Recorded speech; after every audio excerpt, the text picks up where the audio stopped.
Bercerita tidak hanya bisa dilakukan dengan satu cara. Beragam cara bisa digunakan untuk menyampaikan sebuah kisah. Melalui dongeng misalnya. Ya, dongeng adalah salah satu cara bercerita yang paling mudah diterima.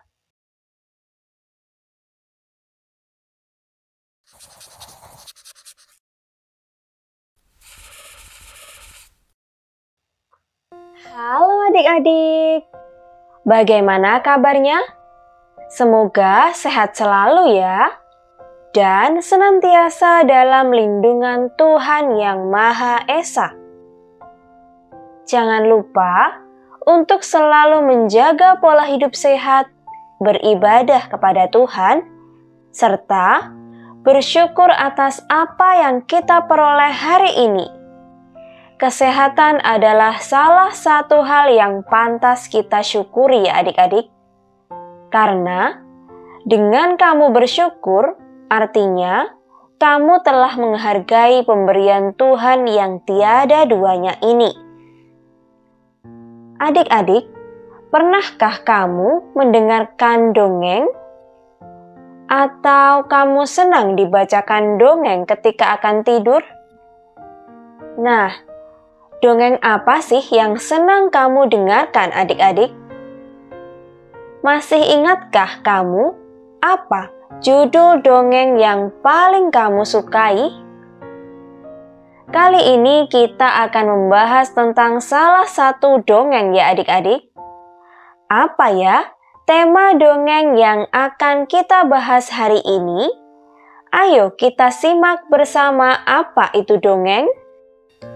Adik-adik, tahukah kamu apa itu dongeng?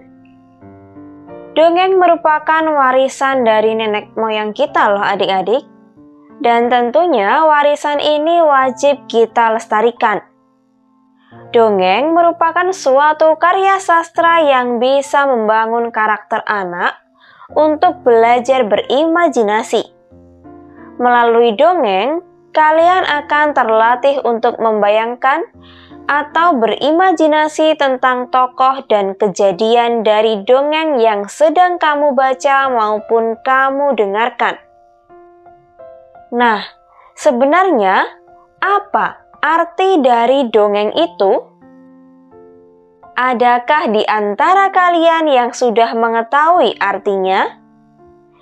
Ya, dongeng adalah cerita yang tidak benar-benar terjadi, yang bertujuan untuk memberikan hiburan, namun di dalamnya tetap berisi pelajaran moral maupun sindiran. Adik-adik, jenis dongeng apa yang biasa kamu dengarkan? Pernahkah kamu mendengarkan dongeng tentang binatang atau disebut juga dengan fabel? Apa itu dongeng binatang atau fabel? Dongeng binatang adalah dongeng yang tokohnya diperankan oleh binatang, baik binatang peliharaan maupun binatang liar. Binatang yang menjadi tokoh dalam fabel dapat berbicara dan memiliki akal layaknya seorang manusia. Binatang yang sering menjadi tokoh dalam fabel yaitu rubah, kelinci, kura-kura, burung gagak, dan masih banyak yang lainnya. Adik-adik, binatang apa yang menjadi tokoh favoritmu dalam dongeng binatang? Binatang-binatang tersebut mempunyai sifatnya masing-masing. Ada yang licik, cerdik, maupun jenaka. Terkadang dalam setiap dongeng, mereka mempunyai karakter yang berbeda. Bentuk khusus dari fabel yaitu dongeng binatang yang mengandung suatu ajakan atau disebut juga dengan moral. Moral di sini bisa mencerminkan moral baik dan moral buruk. Nah, dari sini adik-adik bisa belajar Moral baik tentunya dapat kalian tiru dalam kehidupan kalian ya. Sedangkan moral buruk tidak boleh kalian tiru.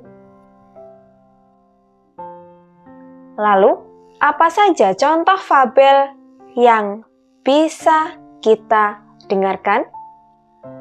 Yang pertama ada buaya yang serakah. Kedua, kancil mencuri timun. Ketiga, kancil dan buaya. Keempat, kura-kura dan kelinci. Nah, di antara keempatnya, pernahkah kamu mendengar dongeng di antaranya? Suatu dongeng memiliki ciri-cirinya sendiri loh adik-adik. Apa saja ya ciri-ciri dari suatu dongeng itu?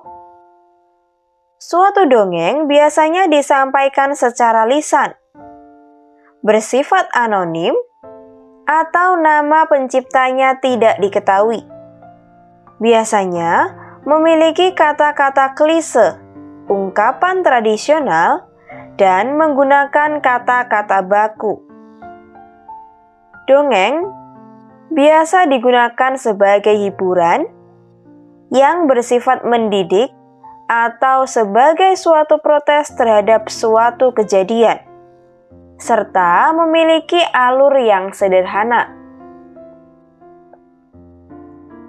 Selanjutnya, tema yang diangkat dalam suatu dongeng diantaranya moral kebaikan yang melawan kejahatan, membahas tentang kejadian masa lalu, menceritakan tentang mantra ajaib, misalnya mantra untuk mengubah manusia menjadi binatang, menceritakan pertolongan dari makhluk yang memiliki kekuatan ajaib, serta kejadian dalam suatu keluarga.